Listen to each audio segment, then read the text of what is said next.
اور اس معاملے میں آپ کو ایزی کرنے کی کوشش کرتی ہیں تاکہ جس راستے پر آپ صلی اللہ علیہ وآلہ وسلم چل رہے ہیں وہ یقیناً راستہ کیونکہ اللہ تک جاتا ہے تو اس میں آپ کے لیے سہولت پیدا کرنے کی کوشش کرتی ہیں. یہی وجہ ہے کہ 25 سال تقریباً کہا جاتا ہے کہ آپ کا اور آپ صلی اللہ علیہ وسلم کا نکاح رہا اور ان 25 سالوں میں نبی اکرم صلی اللہ علیہ وسلم نے کسی دوسرے نکاح کی خواہش جو ہے وہ ظاہر نہ کی. وہ اتنی دلجوئی، اتنی غم گساری اور اتنی جذباتی سیٹسفیکشن تھی کہ ضرورت ہی نہیں ہوئی. یہی حضرت علی اور حضرت فاطمہ سلام اللہ علیہ کے حوالے سے تھا. بعض اوقات الفاظ بے جان ہوتے ہیں لیکن بعض اوقات واقعی وہ ان کے معنی ہوتے ہیں. جب ہم کہتے ہیں حق تو یہ ہے حق ادا نہ ہوا، تو آج یہ اپنے پورے معنی کے ساتھ، حالانکہ بہت خوبصورت گفتگو کی ہماری شخصیات نے، اور لیکن حضرت خدیجہ ایسی شخصیت کہاں اور پھر ہماری زبانیں کہاں. کل بھی ہم پروگرام کریں گے، کوشش کریں گے، اور بہت بہت ہی ہم شکر گزار ہیں کہ بہت خوبصورت اور بامانی گفتگو کی. اور اب میرا خیال ہے بالکل جی منقبت کی جانب بڑھتے ہیں. قاری انعام الحق صاحب ہمارے ساتھ ہیں. جی بسم اللہ کیجیے. مصطفیٰ پر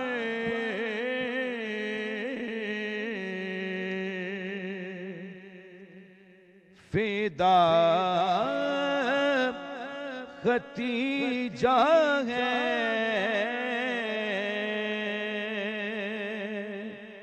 مصطفیٰ پر فدا ختیجہ ہے، رحمتوں کی ردا ختیجہ ہے، مصطفیٰ پر فدا.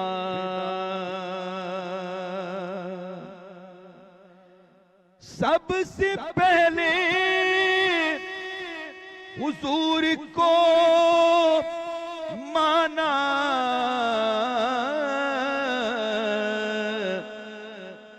سب سے پہلے حضور کو مانا،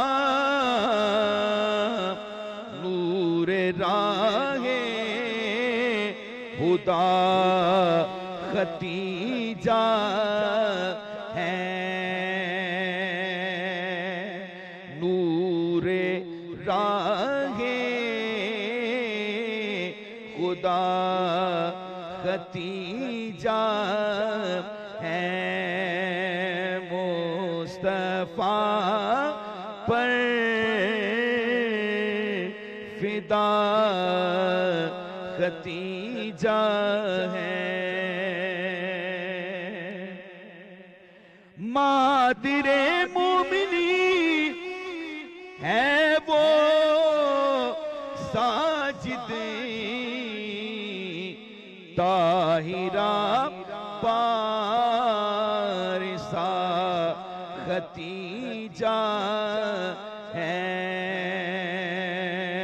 مصطفیٰ پر فدا ختیجہ ہے.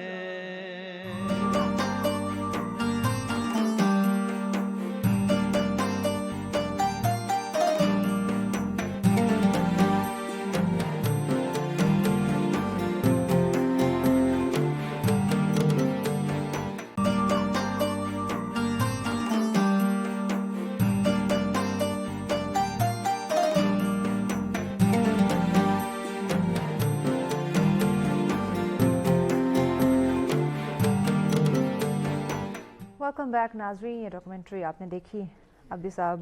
جی جناب مدثر شاہ صاحب، یہ عظیم کام آپ کر رہے ہیں. سب سے پہلے تو ہمیں یہ بتائیے کہ اس کا خیال کیوں آیا؟ یہ اسپیشل بچے واقعی ان کی نگہداشت کی ضرورت ہے لیکن لوگوں کا دھیان اتنا نہیں ہوتا اس طرف، ان کو تو بالکل بیکار بعض اوقات سمجھ لیا جاتا ہے. تو آپ کو کیسے نظر انداز کر؟ جی بالکل. تو میرے اپنے 4 بہن بھائی اسپیشل ہیں. اچھا. ہم ایک چھوٹے سے گاؤں کے رہنے والے، یہ گجرات کھاریاں تحصیل کے چھوٹے سے گاؤں کے رہنے والے تھے. تو اس وقت پاکستان میں بلکہ تحصیل کھاریا میں بھی اسکول نہیں تھا اسپیشل ایجوکیشن کا، تو میرے بہن بھائی پڑھے نہیں تھے، تو لکیلی میں 1980 میں باہر چلا گیا، میں فرانس میں اوورسیز پاکستانی ہوں۔ جی جی جی۔ تو یہ ایک خواہش تھی کہ اگر اللہ مجھے دے تو میں ان لوگوں کے لیے وہاں پہ ادارہ قائم کروں، کیونکہ میرے 2 بھائی تھے جن کو مینٹلی پرابلم تھی، وہ میں ساتھ لے گیا تھا باہر، تو پھر جس طریقے سے انہوں نے ان کے ساتھ ٹریٹ کیا، تو یہ ایک خواہش تھی کہ میں بھی اپنے ملک میں جا کے پہلے تو میں کہتا ہوں اپنے بہن بھائیوں کو بعض لوگ چھوڑ جاتے ہیں اس وقت میں، تو پہلے اپنے بہن بھائیوں کا خیال رکھنا، اسپیشل مینٹلی جو تھوڑے ریٹارڈیڈ، تو بہت بڑی بات واقعی۔ تو پھر 99 میں نے اس کا آغاز کیا تھا، 1999 میں ٹرسٹ کا اسکول کا آغاز۔ جی جی بالکل۔ تو الحمدللہ اس وقت 500 سے زیادہ بچے ہیں، 500 بچے ہیں اور 500 سے زیادہ بچے ہیں اسپیشل بچے، اور ٹوٹل ڈسیبلٹی کو ڈیل کرتے ہیں ہم۔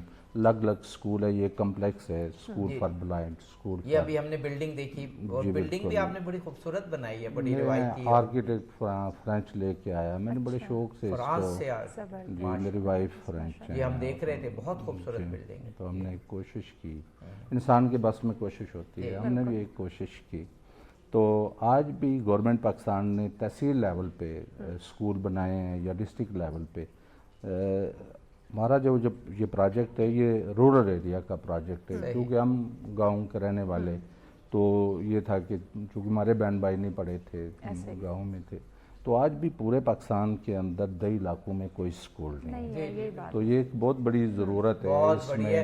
عام بچے، وہ تو میں اکثر کہتا ہوں نا کہ 30 ملین بچے یا 25 ملین بچے آؤٹ آف اسکول ہیں، 2.5 کروڑ بچے پاکستان میں، تو جو اسپیشل بچے ہیں ان کی طرف آپ نے کام کیا، یہ تو بہت ہی بڑا کام ہے، بہت بڑا کام ہے، اور خدا آپ کو یقیناً اس کا اجر دے گا، اور ہم سب کو آپ کی ہیلپ کرنی چاہیے۔ اچھا، تو ابھی یہ کس کس لیول کے ہیں بچے، یعنی آپ کے جو سکولز ہیں وہ کس لیول کے ہیں؟ یہ کے جی سے لے کے 3rd ایئر 4th ایئر تک، 3rd ایئر 4th ایئر تک، 4th ایئر تک کلاسز ہیں۔ ابھی یونیورسٹی ہم بنا رہے ہیں، تو 3rd ایئر 4th ایئر کے بچے تو ویسے ہی یونیورسٹی کے بچے ہو جاتے ہیں۔ جی بالکل، ابھی ہم یونیورسٹی بھی ساتھ بنا رہے ہیں۔ ماشاءاللہ، یہ یونیورسٹی جو ہے یہ 2 ٹائپ کی یونیورسٹی ہے، ایک تو ان بچوں کی یونیورسٹی ہے جو اسپیشل ہیں، دوسری ہم اسی کے ریلیٹڈ نارملز جو ہیں ان کے لیے ماسٹر اسپیشل ایجوکیشن کی کلاسز۔ واہ، یعنی اسی سے ریلیٹڈ ایسے لوگ کہ جو اسپیشل، واہ واہ، جی سائیکالوجی کی ماسٹر کلاسز، کامیاب speech therapist, physio therapist, nursing, یہ کر رہے ہیں ہم۔ تو ساتھ ہم ہاسپٹل وہ بنا رہے ہیں، اس کی بھی کنسٹرکشن شروع ہے۔ یہ والی ویژن بہت کم لوگوں میں ہوتی ہے۔ آپ میرا خیال ہے پاکستانی معاشرے کے لیے اور اس ایریے کے لیے نعمت ہیں کہ پہلے اسپیشل بچوں کو اسکولنگ، پھر ساتھ ایک ایسا ادارہ ہے کہ جو ٹریننگ کرے گا اساتذہ کی ماسٹر لیول پہ جو ان کو پڑھائے، پھر ساتھ نرسنگ، اور اس کے بعد ہاسپٹل۔ پھر ووکیشنل کا ہمارا ایک بہت اچھا سینٹر ہے، بلکہ ہم یعنی وہ بھی قائم ہے اس وقت؟ بالکل قائم ہے، اور اسپیشل بچے اس میں بالکل سیکھ رہے ہیں۔ ٹھیک ہو گیا۔ ہم کچن کی جانب ذرا ناظرین کو لے کے مختصر سمجھائیں گے، کیونکہ ابھی تک ہم کچن کی طرف نہیں گئے، اور بہت ہی ڈیلیشیس ڈشز بناتی ہیں، واپس ہم آئیں گے ناظرین کو دکھا سکے، کیونکہ افطار کا وقت بھی قریب ہے۔ ایکو اسمارٹ مارکیٹنگ سے کچن کا سیگمنٹ اسپانسر کیا گیا، ہماری شیف زینب ارشاد ہمارے ساتھ ہوتی ہے، اور دیکھتے ہیں آج انہوں نے کیا بنایا ہے۔ السلام علیکم زینب۔ وعلیکم السلام۔ کیسی ہیں آپ؟ الحمدللہ ٹھیک۔ زینب، آئی تھنک آپ کی ڈش تیار ہو چکی ہے جہاں تک ہمیں دکھائی دے رہا ہے۔ کیا بنایا ہے اور کیا ریسیپی ہے، ذرا ناظرین کو بتا دیجیے۔ آج میں نے بنایا نمکین کڑھائی گوشت۔ اچھا، نمکین کڑھائی گوشت۔ جی بالکل۔ اس کے لیے میں نے گھی لیا آدھا کپ، آدھا کلو میں نے گوشت لیا، بیف۔ اچھا، بیف، اور گوشت کو میں نے پہلے سے ہی گلا لیا تھا پریشر کر کے، تقریباً 15 سے 20 منٹ کے لیے۔ اس کو میں نے سائڈ پہ رکھ دیا۔ میں نے پیاز لیے 2، ان کو میں نے سلائس کر کے کاٹ لیا، یعنی نارمل جس طرح ہم بناتے ہیں، فرائی کر کے اور تمام تر انگریڈینٹس جو ہے ان کو یوز کر کے، تو ایک خوبصورت سے ڈیلیشیس، تھوڑا سا ڈفرینس ہے۔ تو یہ ڈفرینس ہم پھر نیکسٹ کسی دن جو ہے وہ جانیں گے، کیونکہ آج ٹائم بھی جو ہے وہ شارٹ ہے۔ جی عبدی صاحب، پیغام لیتے ہیں مدثر صاحب سے۔ ایک تو پھر ہم بار بار کہیں گے کہ لوگ آئیں، ہی از اوپن، ان کی جگہ دیکھیں اور پھر ہاتھ بٹائیں۔ تو یہ تو بہت ہیوج کام آپ کر رہے ہیں کہ صرف بچوں کو ایک جگہ آپ نے رکھا نہیں ہوا، ان سے ریلیٹڈ فیسیلیٹیز بھی، ہاسپٹلز بھی، ٹیچرز ٹریننگ بھی، تو آپ تو وہ جو ٹیچرز وہاں پیدا کریں گے وہ تو پھر پورے پاکستان میں پھیلیں گے۔ پیغام اس میں ایڈ کر دیجئے، کیونکہ افطار کی بریک ہے تو بریک کی جانب بڑھنا ہے، پیغام ناظرین کے لیے ایڈ کر دیجئے۔